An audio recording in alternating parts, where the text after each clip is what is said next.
Allez, on démarre l'enregistrement. Rebonjour à tous et à toutes, à ceux qui sont avec nous ce soir en direct et puis à tous ceux qui regarderont le replay, qui sont intéressés par ce voyage mystique au Japon qu'on vous propose de vivre avec nous au mois d'août, donc du 19 au 30 août pour les dates exactes. Voilà, ça va être un voyage surprenant. Déjà dans... Hop, je coupe les micros. Déjà dans la préparation, ça a été... c'est un pays un peu secret en fait. Donc il y a plein de choses. C'est pas du tout la même culture que nous. Il y a plein de choses qui fonctionnent pas pareil. Et rien que dans la préparation, on sent que c'est déjà initiatique. Voilà. Et on rentre déjà dans un autre monde. Donc ça va être vraiment une aventure dans une autre culture, un autre monde. Et du coup, facilement, je pense, on rentre dans d'autres dimensions, tellement c'est différent de ce qu'on connaît. Alors, Ajnal connaît, moi, c'est juste ce que je perçois, mais Ajnal, lui, il a déjà été au Japon. C'est le Japon est profondément dépaysant, c'est-à-dire que voilà, les Japonais parlent très peu d'autres langues que le japonais, à part dans les grandes villes comme Tokyo ou Kyoto. Les gens parlent, certaines personnes parlent anglais, mais dès qu'on sort des grandes villes, c'est difficile de communiquer en dehors du japonais. Euh, c'est pour ça que on aura quelqu'un sur place qui nous aidera, qui est un Français qui est installé au Japon depuis 20 ans, je crois, comme ça, et qui connaît bien les lieux, qui connaît bien la langue et voilà, qui pourra nous servir de relais en cas de besoin. Voilà, donc c'est très intéressant à préparer un voyage dans un pays dont on ne connaît pas du tout la culture. C'est surprenant et riche parce que du coup, on rentre déjà dans quelque chose, je disais, comme si on rentrait déjà dans une autre dimension et c'est ce qu'on va vous inviter à vivre pendant ces 12 jours passés avec nous, puisqu'on a prévu des connexions avec les dieux et déesses avec lesquels on va connecter sur place. Certains sont plus connus que d'autres. Kuan Yin est plus connu que les kami, par exemple. Quand on parle des kami, ça va être une découverte de voir quels sont ces dieux et ces déesses qu'on va contacter en ressentant l'énergie sur place. Certes. Après, le Japon, c'est une énergie très lémurienne, donc c'est aussi en lien avec tout ce qui est la partie pacifique. Donc toute la Lémurie est imprégnée dans tout ce qui est le Pacifique. Donc y compris le côté ouest des États-Unis, donc avec entre autres la Californie du Nord, qui est dans les énergies lémuriennes. Là, c'est les énergies lémuriennes de l'autre côté, du côté ouest du Pacifique. Et Shasta, c'était le côté est du Pacifique. Donc, on retrouve ces énergies, mais qui se vivent de manière différente. Déjà, la langue japonaise est issue de la langue lémurienne.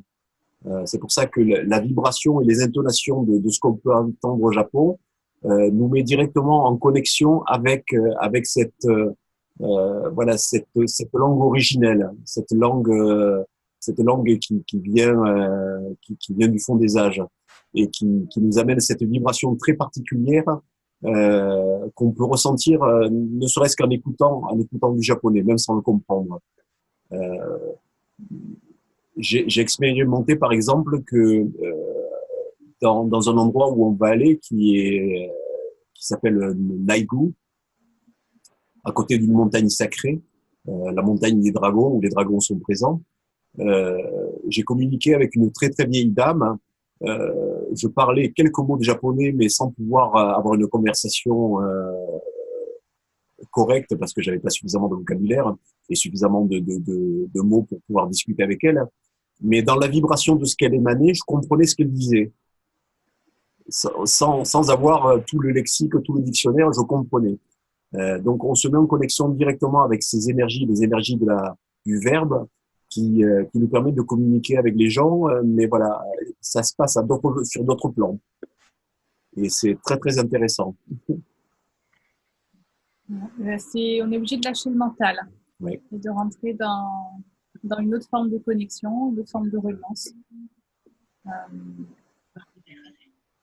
Et puis, oui, puis la culture des Japonais est vraiment différente en termes de. Il n'y a pas le même rapport au toucher, par exemple. On n'est pas dans les hugs et des choses comme ça. On est dans quelque chose qui est beaucoup plus cérémonial. Oui.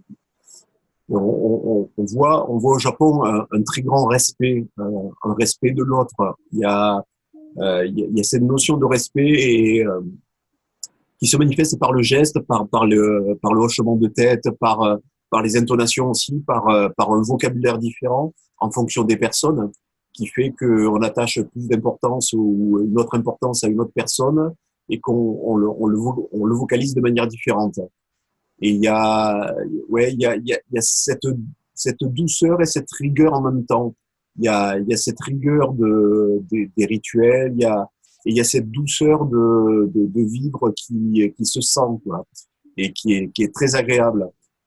Kyoto, par exemple, qui est une très très grande ville, il y a plus d'1 million d'habitants à Kyoto, mais on dirait un village. Il y a 1000 temples à Kyoto et voilà, il y a pas de bruit, c'est silencieux, c'est tranquille. Voilà, il y a pas de, on se sent en sécurité, quoi. C'est très agréable à vivre.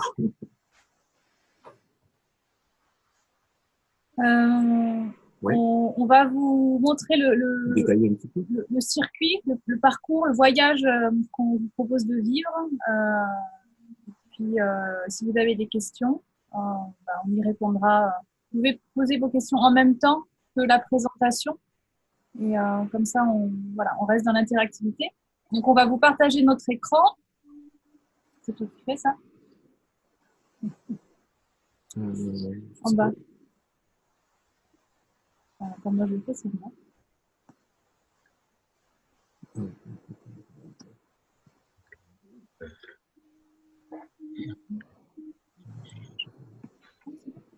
Oui, c'est bon.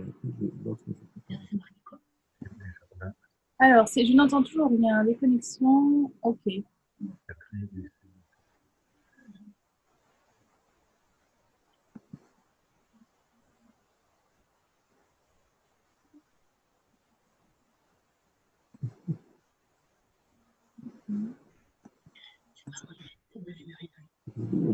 est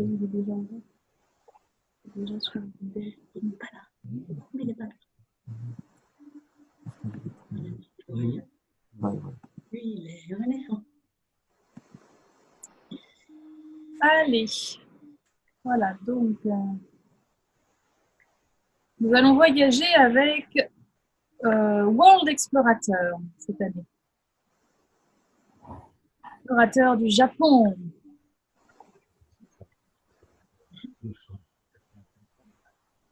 Alors, on vous invite à venir ressentir les énergies. Ça se vit en étant sur place, hein, venir ressentir les énergies puissantes et bienveillantes du Mont Kurama, puisque c'est on l'a pensé comme un pèlerinage vers ce Mont Kurama. Naël va en parler tout à l'heure. Pourquoi le Mont Kurama? Pourquoi c'est un lieu si sacré et si important sur la planète Terre? Donc, on vous invite à venir découvrir la culture japonaise à Kyoto. Et Kyoto est vraiment la ville traditionnelle du Japon par rapport à Tokyo ou à d'autres villes. C'est une ancienne capitale. Kyoto est une ancienne capitale et le mont Kurama est au nord-est de Kyoto, à quelques pas, hein, c'est tout proche. Et puis, on vous invite à venir vivre une connexion forte avec les dragons, les gardiens des temples, les kami, les dieux et déesses associés à la nature et avec Sanat Kumara. Et au Japon, on est en contact avec le sol. Quand on met le pied sur l'île de Honshu, l'île principale japonaise sur laquelle se trouve Kyoto, Tokyo, etc., donc la principale île japonaise, quand on met le pied sur cette île, on ressent la terre. D'ailleurs, il y a plein de séismes, il y a plein de tremblements de terre, il y a plein de sources d'eau chaude qui sortent de la terre. Mais on ressent vraiment ce contact avec les éléments. Et dès qu'on est dans la nature est très forte et très puissante et très voilà, elle se manifeste de manière tangible. On la ressent bien. Alors qu'on a plus de difficultés, par exemple en Europe, il faut aller vraiment dans des endroits isolés pour se mettre en connexion. Tandis que là, on la sent partout. Là. Même à travers des grandes villes, on ressent, voilà, parce que Kyoto, il y a plus de 1000 temples, avec ces espaces verts, avec cette connexion à la nature qui se manifeste un petit peu partout, on la ressent partout. Et c'est quelque chose de très intéressant à vivre. Alors, on part le 19 août de Paris, on passe par Amsterdam et on atterrit à Osaka. Ensuite, on va directement à Kyoto. Je relis. On va directement à Kyoto. Et donc, dès qu'on arrive sur Kyoto, le matin, on va pouvoir visiter la ville en bus, donc faire un premier tour pour prendre nos repères, en fait, dans la ville. Donc, on a un bus privé qui va nous faire cette première visite-là. Ensuite, on se pose à l'hôtel. Donc, tous les repas sont pris en charge pendant ce séjour. Donc, soit c'est sur l'hôtel, soit c'est des... On va vous donner une enveloppe aussi avec des yens pour certains repas. À part une ou deux soirées. Une ou deux soirées qui sont libres. Et il y a aussi... ah oui, et il y a deux midis aussi où il y a un panier repas, un pique-nique. Voilà. Donc l'après-midi, vous êtes libre. Si vous voulez vous reposer du décalage horaire, c'est possible. Si vous voulez aller visiter à pied, c'est possible. Chacun se gère en fonction de son état après ce voyage. Tu veux lire Kyoto? Ouais. Allez, vas-y. Donc Kyoto est la capitale culturelle du Japon, ancienne résidence des empereurs et des premiers shoguns entre 794 et 1868. Cette ville de province, bien que moderne, perpétue jalousement son culte de la tradition. La ville est un mélange de quartiers modernes et d'innombrables îlots de monuments traditionnels, sans compter les demeures privées avec leurs jardins et pavillons de thé où sont encore couramment pratiquées les cérémonies d'arrangements floraux. Ce qu'on appelle le floraux. Voilà, vous voyez de quoi on veut parler. Ikebana, voilà. De danse, de musique au luth et à la harpe. Donc Kyoto, il y a vraiment ce mélange du traditionnel avec le moderne. La gare de Kyoto, par exemple, c'est une gare hyper moderne, avec des escalators partout, avec des boutiques partout, avec des scènes suspendues. Et à côté de ça, il y a un temple traditionnel ancien qui est juste à côté de la gare. Et il y a plusieurs temples d'ailleurs. Donc il y a ce mélange de modernisme et de traditionnel qui fait sa richesse.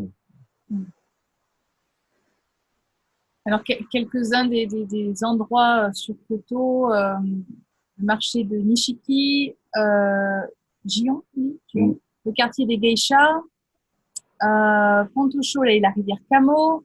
Donc, c'est le vrai Japon traditionnel, le Japon avec ses croyances et ses esprits, mais comme le disait Ajnal tout à l'heure, surtout avec une douceur de vie incomparable. On n'est pas à Tokyo, on est dans quelque chose de complètement différent. Alors, ensuite, on passe une journée complète à Kyoto. Donc, ce qu'on vous propose de voir, ça va être le pavillon d'or. Donc, le pavillon d'or, je ne sais pas s'il y a une photo. Non, c'est pas ça. Non, pas là, il n'y en a pas. Le pavillon d'or, c'est le temple que l'on voit souvent dans les reportages quand on regarde des reportages sur le Japon, qui est un pavillon qui est couvert de feuilles d'or.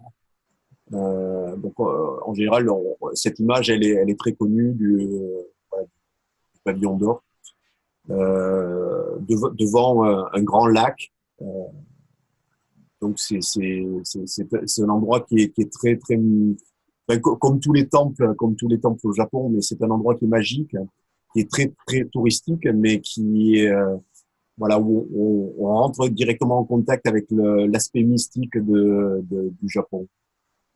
Et donc, c'est le pavillon d'or parce qu'il est recouvert de feuilles d'or. Toute la façade est recouverte de feuilles d'or et donc il a été inscrit au patrimoine de l'UNESCO. Alors, tu me disais, il y a le pavillon silver, non, pavillon d'argent. Le pavillon d'argent aussi. Voilà, il y a vraiment tout un tas de temples assez incroyables. Le pavillon d'or, c'est Kinkaku, et le pavillon d'argent, c'est Jinkaku.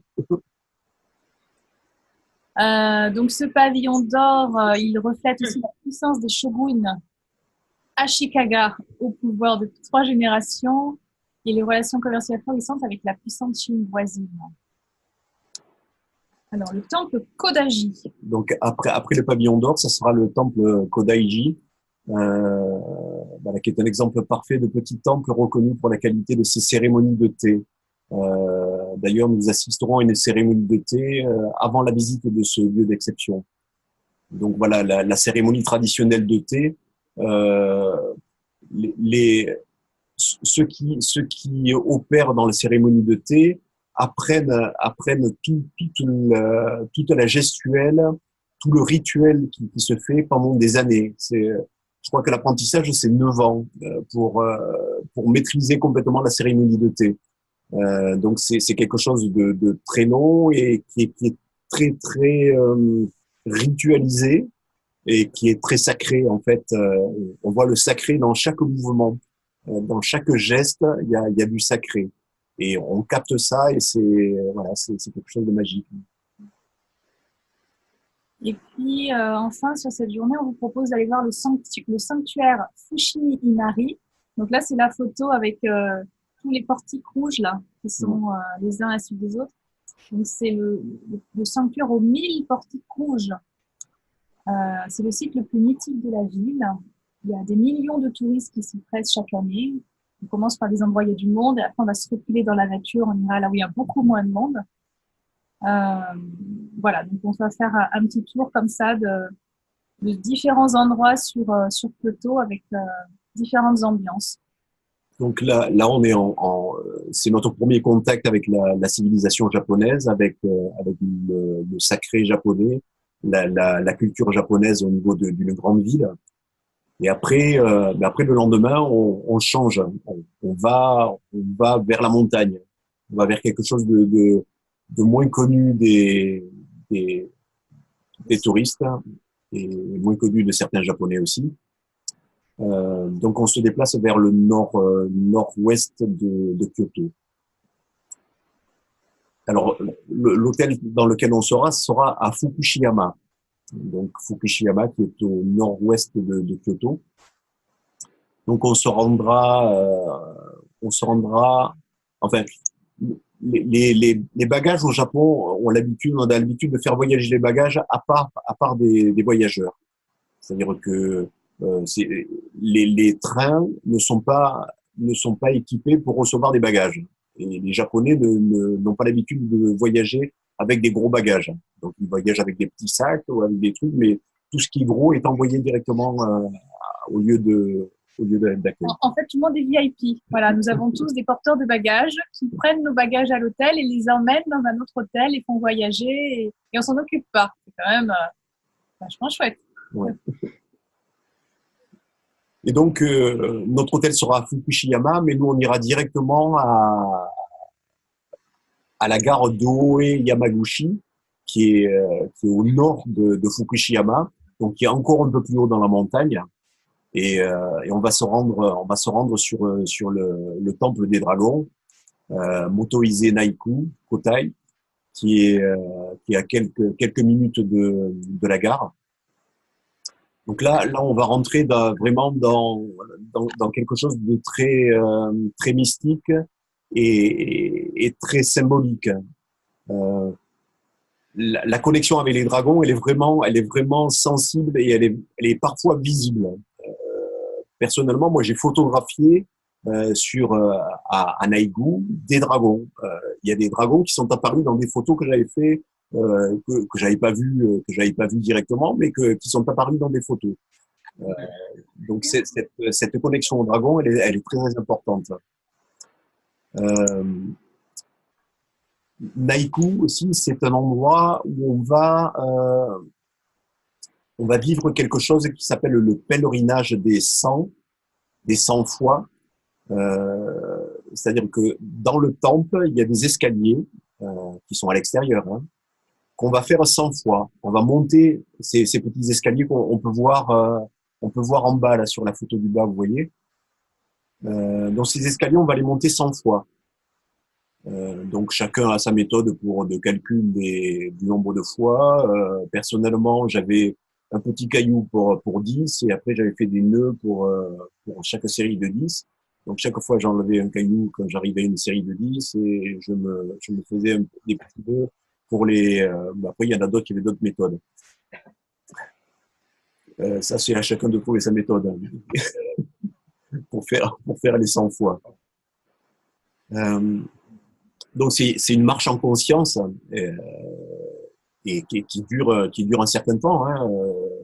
Il y a pas beaucoup de marches, mais le fait de le faire 100 fois, ça dure un certain temps. Et à la fin, symboliquement, quand on a fini les 100 fois les marches, on va taper sur le gong qui est en haut, qu'on voit pas très bien là, mais qui est vous voyez, entre les deux parties du pavillon là qu'on voit en haut des marches. Donc là, c'est pour symboliser la fin de ce parcours en conscience. Voilà, ça c'est le premier jour. Et après, une fois que tout le monde aura fait, après il y aura d'autres choses qu'on vous expliquera au fur et à mesure, parce qu'avant d'entrer dans le temple, il y a une purification. On doit se passer les mains, la bouche, se laver. Voilà, il y a toute une purification avant d'entrer dans le temple, qui est un temple extérieur, hein, avec des pavillons un petit peu partout. Et au milieu de cèdres gigantesques qui ont plusieurs centaines d'années, vous verrez des arbres magnifiques. Donc voilà, une fois qu'on aura fait cette première approche avec ce pèlerinage des 100 fois, ben voilà, on s'arrêtera, on se posera, on fera un petit déjeuner. Et puis l'après-midi, on se connectera aux dieux locaux, aux kami, on se connectera à Kuan Yin, on se connectera aux dragons, on verra les canalisations qui se manifesteront par nos intermédiaires. Et voilà. Alors, on reste une deuxième journée sur ce même sanctuaire, avec une légère différence sur le rituel qu'on vous propose. On va refaire la même chose. Le deuxième jour, donc le deuxième pèlerinage des 100 fois, on va refaire les marches 100 fois. Mais à la fin de ces 100 marches, il va y avoir un rituel d'onction. C'est-à-dire qu'on va descendre dans la rivière qui est en bas, en dessous de ce temple, et on va être purifié par l'eau. Donc c'est ce qu'on appelle en japonais le misogi, c'est-à-dire endosser le vêtement d'eau, puisque en japonais l'eau c'est mizu et le gi c'est le vêtement. Donc misogi c'est le vêtement d'eau. C'est très poétique, je trouve, comme mot. Et donc le nettoyage par l'eau, le nettoyage final, c'est-à-dire que là on a laissé en conscience tout ce qu'on avait à laisser sur place et on finalise cette marche consciente par ce nettoyage par l'eau. Ouais. C'est comme un baptême aussi, c'est la naissance au nouveau. On accepte de s'ouvrir à cette nouvelle naissance, cette renaissance. Voilà, donc on vous expliquera qu'est-ce que vous devez emmener pour ceux qui viendront avec nous, parce que on n'y va pas en maillot de bain, on est dans un sanctuaire, et donc en fait, on doit rester habillé pour, euh, pour vivre cette purification par l'eau. Donc voilà, on vous expliquera comment concrètement on fait. Ensuite, nous allons aller visiter Omoto. Alors là, c'est donc on quitte Fukushiyama pour aller à Kameoka. Kameoka qui est en retour vers Kyoto, donc qui est au sud-est de Fukushiyama.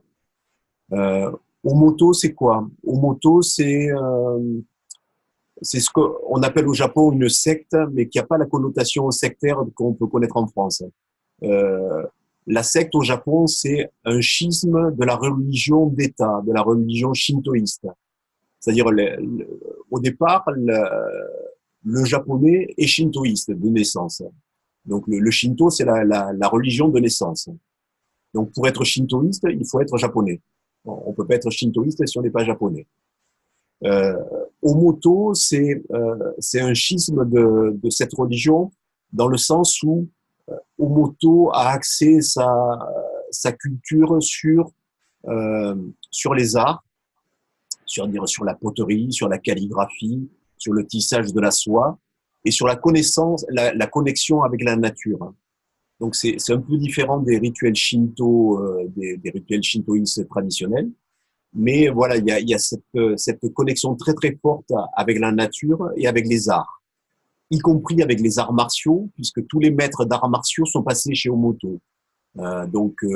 Ushiba, le fondateur de l'aïkido, avait son dojo dans Omoto. Aujourd'hui, les successeurs comme Maeda, qui est le maître japonais que je suis depuis quelques années, est aussi à Omoto. Donc voilà, tous les grands enseignants d'arts martiaux et ceux qui ont fondé les voies sont passés par Omoto. Ils sont venus chercher quelque chose qui avait été transmis de bouche à oreille par la famille Deguchi. Je ne sais pas si vous connaissez un petit peu la tradition japonaise. La famille Deguchi, c'est une famille qui était très très spirituelle et donc qui a ouvert ce schisme du shintoïsme pour l'ouvrir aux arts martiaux, pour l'ouvrir aux arts en général et pour ouvrir à cette connexion à la nature. Voilà, donc sur place, on verra des poteries qui ont été faites par les fondateurs. On verra de la calligraphie, on verra des métiers à soie. Voilà, on verra tout un tas de choses intéressantes.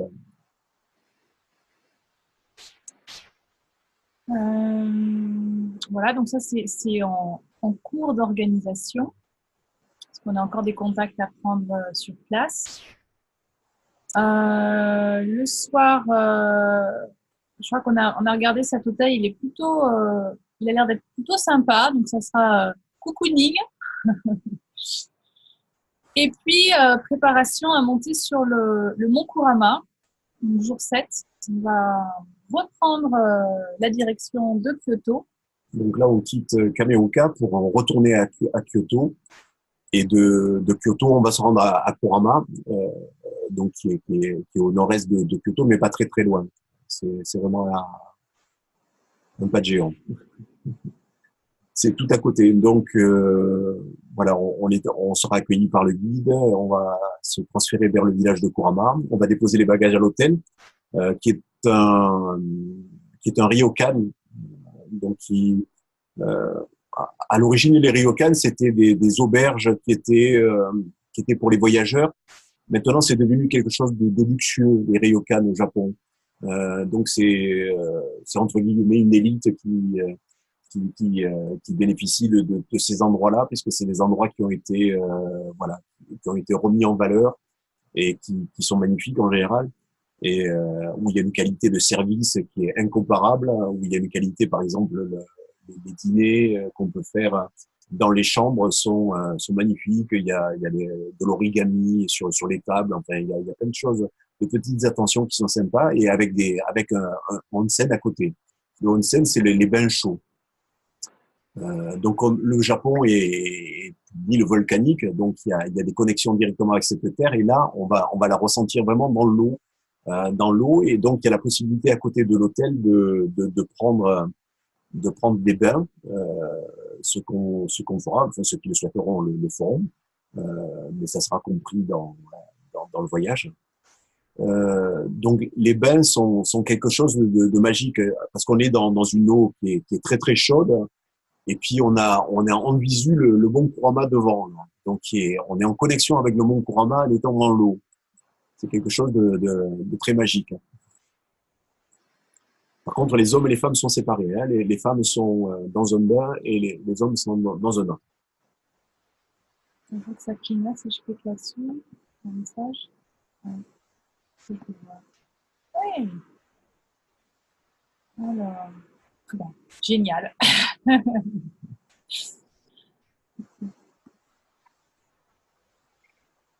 Ok. Donc, on reste 2 jours sur le mont Kurama. Et il y a plusieurs temples, en fait. Le village Naël, on va marcher vers. Il y a plusieurs temples. C'est là où il y a les fameuses racines, où tu as reconnecté avec les samouraïs ici. Ouais. Donc la montée c'est une montagne qui est pas très très haute. Je crois qu'elle fait le sommet fait 437 mètres. Donc c'est pas très très haut, mais quand même ça monte. Donc il y a différents temples. Il y a les temples des tigres, il y a les temples des dragons à la suite. Donc tout le long de la montée, il y a plein de temples. Il y a un endroit aussi où on trouve un petit local où a vécu une poétesse qui est restée sur le mont Kurama pendant des années, où elle a écrit un certain nombre de poèmes. Le mont Kurama, c'est l'endroit où Mikao Usui a reçu le Reiki. Donc voilà, il est resté sur le mont Kurama, il a reçu les symboles du Reiki sur le mont Kurama. C'est l'endroit où Sanat Kumara est descendu sur Terre en venant de Vénus avant de rejoindre l'Agartha. Donc c'est un endroit qui est très très très fort. Et quand on est en haut du mont Kurama, on ressent toutes ces énergies-là. Après, un peu plus haut, on monte à travers un sentier entre les cèdres, où les racines des cèdres sortent de la terre. Donc on passe au milieu des racines. Les racines sortent et font un enchevêtrement. Et c'est là que j'ai connecté des mémoires de samouraï où on s'entraînait à travers ces racines avec les yeux bandés, à se déplacer en essayant de ressentir le sol. On le faisait à pied et à cheval. Donc c'était quelque chose voilà, de particulier.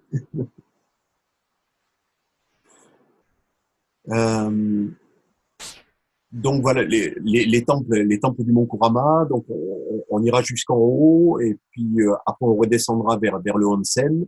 Et le lendemain, donc on fera la même chose, on repartira, puis après on verra en fonction des endroits, en fonction des canalisations qui se manifesteront. Je pense qu'on canalisera Sanat Kumara en haut du mont Kurama. Et puis on verra ce qui se manifeste d'autres. Et le deuxième jour, on fera la descente de l'autre côté. On fera le tour complet enfin, la montée d'un côté et la descente de l'autre. Et on fera le tour de la montagne pour revenir à l'hôtel, au Ryokan. Alors, après le mont Kurama, on revient sur Kyoto et on passe une journée à Kyoto libre. Voilà, là, vous avez la possibilité d'aller voir ce que vous avez repéré peut-être la première fois à l'arrivée à Kyoto et que vous n'avez pas encore vu. Donc, et puis, on verra aussi ce qui va se vivre dans le groupe, ce qui va se vivre entre nous. Voilà, c'est une journée qu'on a laissée libre pour laisser la place aux surprises. Il y a plein de temples intéressants. Il y a des temples très connus comme Kiyomizu-dera, qui est le temple de l'eau, en bas duquel il y a une grande rue avec plein de commerces. Mais le Kiyomizu-dera, c'est un endroit où là les cerisiers ne seront pas en fleurs, mais c'est un endroit où à l'époque des cerisiers en fleurs, où tous les Japonais viennent voir les cerisiers en fleurs.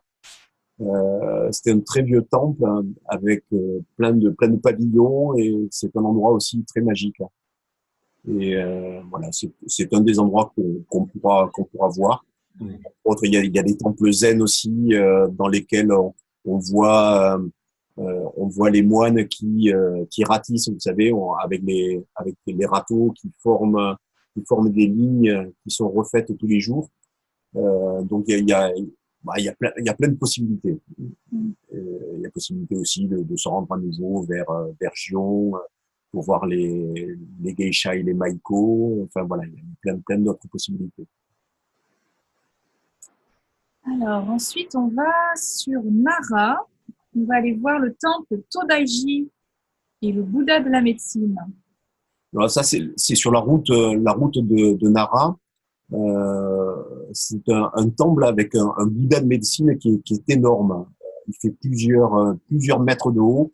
Je crois qu'il fait 23 mètres de haut, quelque chose comme ça. Et rien que le fait d'être devant cette statue qui n'est qu'une statue, hein, le Bouddha de médecine a tellement descendu ses énergies dans cette statue-là que les ondes de forme qu'on reçoit devant la statue, on les reçoit directement, on les perçoit dans son corps physique. C'est-à-dire, on reçoit directement les guérisons dans son cœur, dans ce dont on a besoin où on a besoin de recevoir quelque chose. Il y a tellement, voilà, c'est un endroit sacré comme peut l'être Lourdes, par exemple, pour certains, ou Fatima pour d'autres. Enfin voilà, il y a ou Jérusalem pour certains. C'est un endroit vraiment où on ressent des énergies très très puissantes, plus les énergies de dévotion des gens qui sont passés, quoi. Donc il y a quelque chose de fort qui se vit là. Nadine qui dit il nous fait déjà de l'effet. Et puis ensuite, on va aller sur le mont Shigu.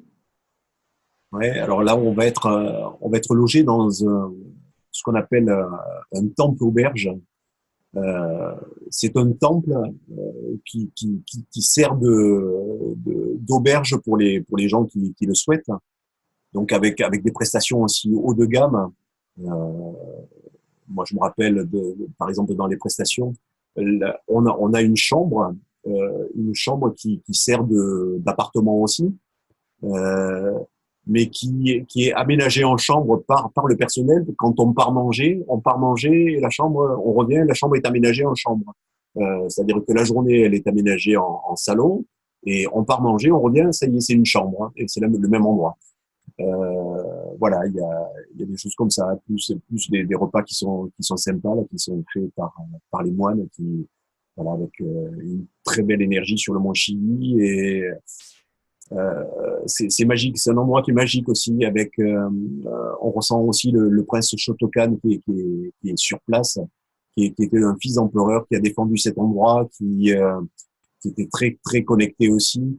Il y a un énorme Bouddha aussi qu'on peut voir, vous voyez sur la photo, là on voit quelques petits trucs, mais c'est énorme. Puis après, il y a plein de choses à ressentir. La nuit aussi, c'est avec tous les lampions qui sont illuminés le long des allées. Il y a quelque chose, il y a une magie qui opère. Il y a quelque chose de vraiment fabuleux dans ces endroits. Il y a des petits recoins, il y a des endroits, il y a des petits temples par-ci, par-là. Il y a des petits, enfin, il y a plein de choses. C'est vraiment un endroit magnifique. Et puis, on a prévu une autre cérémonie sur cet endroit-là. Après la cérémonie avec l'eau, ce sera une cérémonie de purification par le feu. Donc, il y a plusieurs cérémonies de purification par le feu. Donc, il y en a une qui est faite pour les gens qui viennent dans le temple, qui peut avoir lieu l'après-midi. Après, il y en a une qui est très tôt le matin aussi, sur laquelle voilà, c'est des petits bâtonnets de bois sur lesquels on met des intentions, et qui sont montés en échafaudage, et qui sont brûlés aussi dans un petit temple avec tout un rituel accompagné par le moine directeur. Voilà. Donc, et vous n'allez pas marcher sur les braises, je vous disais, c'est une purification par le feu. Qu'est-ce que non, vous n'allez pas marcher sur les braises. Donc voilà, c'est le point d'orgue du voyage, avec voilà, c'est cette connexion avec la magie de cet endroit aussi, qui est voilà, qui est un endroit très chargé énergétiquement, voilà, sur lequel on peut vivre plein de belles choses, de belles reconnexions aussi. Euh, donc voilà, on termine sur ce point d'orgue. Voilà, et après les 2 nuits passées au temple au Mont Chigi, eh ben, on reprendra le bus pour aller directement à l'aéroport. Et donc, eh bien, nous rentrerons directement sur Amsterdam et Paris. Et Paris.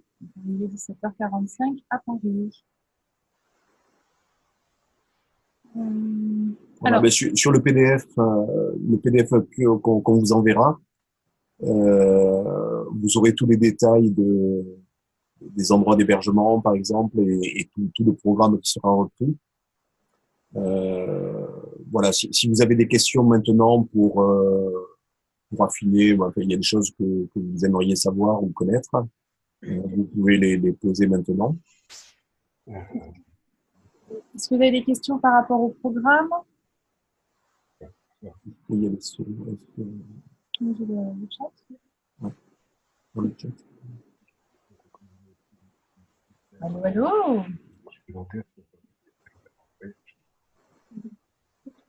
J'arrête le partage.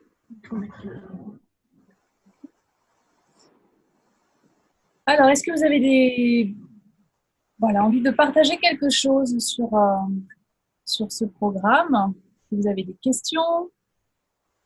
Des choses qui sont présentes pour vous?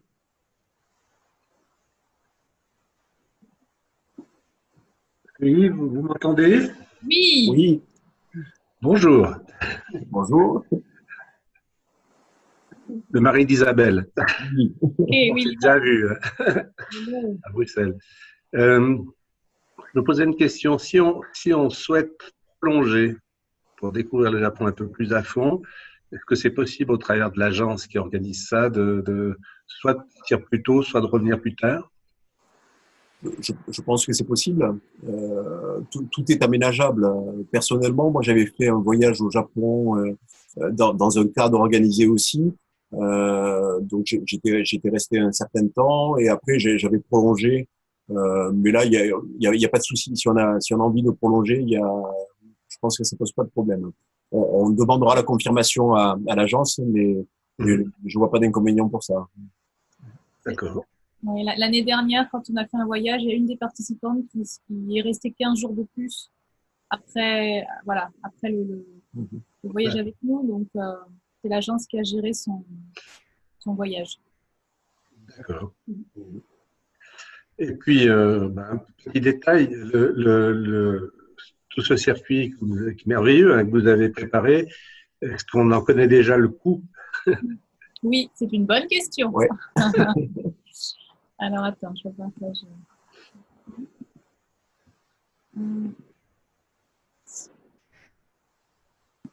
Donc, l'agence nous a préparé. En fonction du nombre de participants. Donc là, ce que vous voyez à l'écran, c'est les bases. Donc si il y a de 10 à 11 participants, ça sera 4 799, etc. De 12 à 13, de 14 à 17, et à partir de 18, ça passera à 4 265. Voilà le tarif. Voilà, et donc dans le tarif. C'est un tarif par personne, c'est-à-dire si comme on est en couple, ça a une incidence particulière ou pas du tout par rapport à quelqu'un qui voyagerait seul? C'est une question à poser directement à l'agence, je pense. Il faut voir avec eux qu'est-ce qui est possible. Ouais, parce que pour nous, ça ne change pas grand-chose, ça ne change rien, donc il faut voir avec eux. D'accord. Voilà. Et là, vous avez de compris donc, les vols aller-retour, les taxes d'aéroport, l'accueil à l'aéroport et l'accompagnement avec le guide francophone, les transferts aller-retour de l'aéroport aux hébergements en transport privé, les trajets en train entre les différentes étapes. Alors, pas tous les trajets en train. Il y a quelques petits bouts qui peuvent pas être réservés en avance parce que c'est comme des lignes comme en France, il y aurait des lignes régionales, donc c'est difficile de le faire à distance. Mais c'est quelques euros. Ouais, c'est quelques euros à chaque fois. C'est pas grand-chose. Les trajets en bus, quand c'est prévu, le guide francophone, les jours 1, 2, 6, 9. Donc à l'arrivée et au retour. Toutes les nuits d'hébergement, bien sûr. Donc il y a 10 nuits qui sont détaillées. Voilà, avec la demi-pension la plupart du temps, et plus quelques dîners. 9 déjeuners, 8 dîners. Les tickets d'entrée sur les différents visites mentionnées, voilà. Qui sont avec un billet. Un contact téléphonique avec une vraie agence francophone. Qui est sur place. Ah oui. Et notre accompagnement. Le carnet de voyage par personne avec le guide, l'assurance multirisque. Oui, ça ne comprend pas les boissons et les autres petits frais qu'on peut voir là, les pourboires, etc., les dépenses personnelles. Voilà. D'accord. Oui, non, c'est classique. C'est bien, oui, c'est très bien. Voilà. Donc après, vous avez le bulletin d'inscription avec toutes les coordonnées et avec un acompte à renvoyer le plus rapidement possible pour les places d'avion. Voilà. C'est surtout les places d'avion, en fait. Après vous verrez dans le PDF, il y a des numéros de téléphone. Donc, il y a le numéro de Christine, qui en ce moment est en voyage, mais qui rentre le 21, donc c'est dans quelques jours. Oui, elle est en Amérique du Sud, je ne sais plus où. Oui, au Mexique, je crois. Et sinon, il y aura Laetitia sur place, Vanessa, enfin, voilà, il y a des gens pour s'occuper pour répondre à vos questions. Après, si vous avez d'autres questions sur le plan pratique ou sur le plan voilà plus sur ce qu'on va vivre de manière spirituelle, enfin de manière entre nous, qui sont moins techniques, on va dire. Si vous avez d'autres questions, n'hésitez pas à nous les partager. Ou si vous avez d'autres interrogations, voilà, il n'y a pas de souci. Donc on est à votre écoute. Moi, je me questionnais sur l'accompagnement spirituel. Donc, il y a un certain nombre de rituels énoncés qui se faisaient dans les temples. Mais est-ce que il y a une démarche qui sous-tend l'entier du voyage? Est-ce qu'il y a régulièrement soit des temps de méditation, des temps de partage ou des temps de connexion? Ça c'est prévu et ça se fera. On peut pas trop le programmer si tu veux à l'avance. Ça sera vraiment en fonction des énergies du moment. Mais bien entendu, il y aura des temps de connexion, de connexion individuelle, de connexion collective. Parce qu'aussi on peut vivre des choses de manière individuelle et après les partager de manière collective. Mais dans chaque temple dans lesquels on va se rendre, dans chaque endroit, notamment à Naïgu, au Mont Kurama, au Mont Shigi, peut-être un peu moins sur Kyoto, qui va être un peu plus touristique, donc on va avoir plus de difficultés. Mais sur les 3 endroits que je viens de citer, il va y avoir ces moments de méditation ou individuelle ou collective, et ces connexions et ces canalisations ou individuelles ou collectives et ces échanges. Moi, j'ai vécu des choses très très fortes de manière individuelle à certains endroits et des choses très très fortes aussi de manière collective à d'autres. Donc il y a ces choses qui peuvent se vivre collectivement, individuellement, mais c'est prévu. Ouais. Merci de ta question, Isabelle. Ça me permet de rajouter que c'est important pour nous de faire en sorte que le collectif, que le groupe vive une expérience. Bon, chacun vit son expérience individuelle et qu'il y ait une dimension collective forte pour amplifier en fait la vibration de ce qu'on vit. Et donc, on accompagne vraiment cette énergie du groupe. Et tous les jours, on est en rassemblement, en méditation. En fait. Peut-être pas sur Kyoto, où le premier jour, on va peut-être juste se rassembler pour nous déposer tous ensemble, mais sans rentrer dans quelque chose de connecté, quoique je ne sais pas comment ça va se passer à Kyoto. Mais après, une fois qu'on est dans la nature, une fois qu'on est, je vais dire, qu'on respire, tous les jours, on est en connexion. Tous les jours. Et c'est vraiment le cadre idéal, ce voyage initiatique pour s'autoriser ça. C'est un moment hors du temps où on n'est pas dans le quotidien, où on n'a pas à penser à notre routine et à notre quotidien. On a juste à être en connexion avec soi, avec le lieu, avec les autres membres du groupe, avec tout ce qui nous entoure. Et voilà. Et on vous accompagne pour aller ressentir puissamment cette connexion et la vivre en profondeur.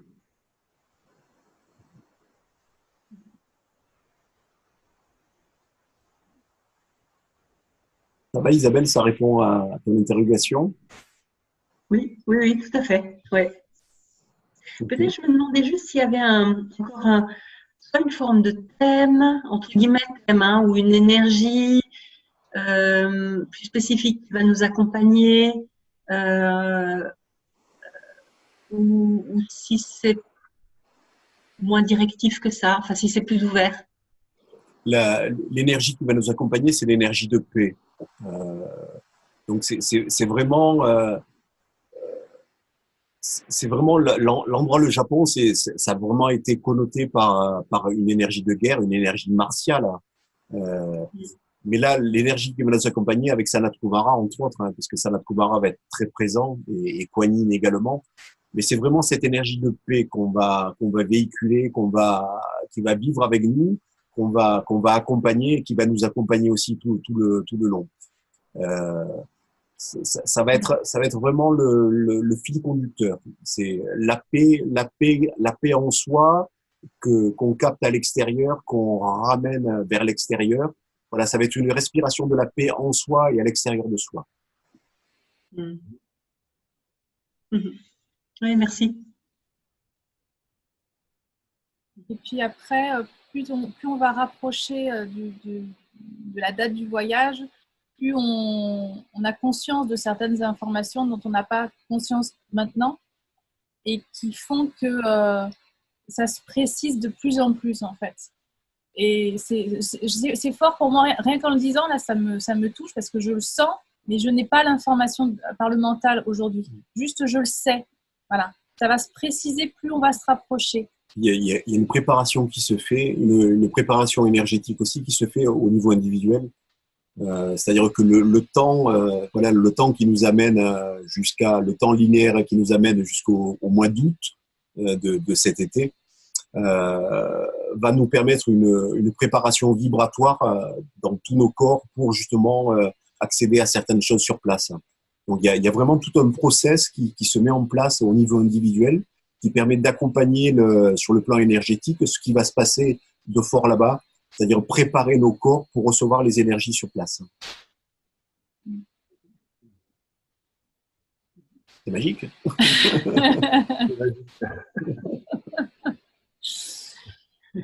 Ouais, un voyage comme ça, c'est très très fort vibratoirement. C'est une expérience. C'est des moments hors du temps. C'est des moments hors du temps. Et justement, dans ces moments hors du temps, c'est là qu'on capte vraiment cette énergie lémurienne. Et c'est là qu'on sort de la troisième dimension, en fait. Parce qu'on rentre vraiment dans ce temps hors du temps qui vibre dans les dimensions quatrième, cinquième, sixième et au-delà. Donc, on change de dimension. On est un pied dans une dimension tridimensionnelle, mais on est l'autre pied et le reste des corps dans tout le reste. Donc, on fait ces allers-retours, on fait cette connexion entre les différents plans de conscience. Et c'est ça qui se vit et qui est magique. Parce que c'est ce vers quoi on tend aussi dans le monde occidental. On en ressent les prémices, mais c'est vraiment que les prémices. Mais quand ça sera vraiment en place, donc là, on peut ressentir vraiment ce qui va se mettre en place dans les années à venir sur le plan occidental. Nadine qui dit un voyage formidable en perspective. Je le sens déjà. Ouais. Ouais, ça a été une énergie particulière, effectivement. Chantal, tu avais des interrogations? Non. Non. Ok. Donc, si vous avez d'autres interrogations, n'hésitez pas à nous en faire part par mail. On vous fera passer le PDF avec le détail du programme. Et voilà, s'il y a quoi que ce soit qui vous interpelle, ben, n'hésitez pas à nous le partager.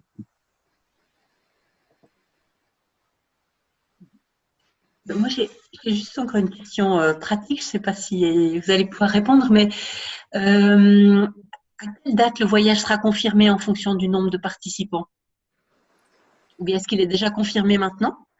Ou bien vous attendez d'avoir un certain nombre d'inscrits pour décider s'il a lieu ou pas? On ne s'est pas posé cette question. Non. C'est une option qu'on n'a pas mis dans notre champ de possibilités. C'est-à-dire, on se limite pas dans les, c'est-à-dire, on se bloque pas sur le fait que ça puisse pas se faire. Donc pour nous, ça va se faire. Voilà. Après, le nombre de participants, on ne sait pas combien il va être, mais voilà. Pour nous, c'est dans les tuyaux. D'accord, super. Donc, si vous êtes dans la certitude que ça aura lieu, effectivement. On est déjà dedans, en fait. On est dedans. Ça a déjà commencé.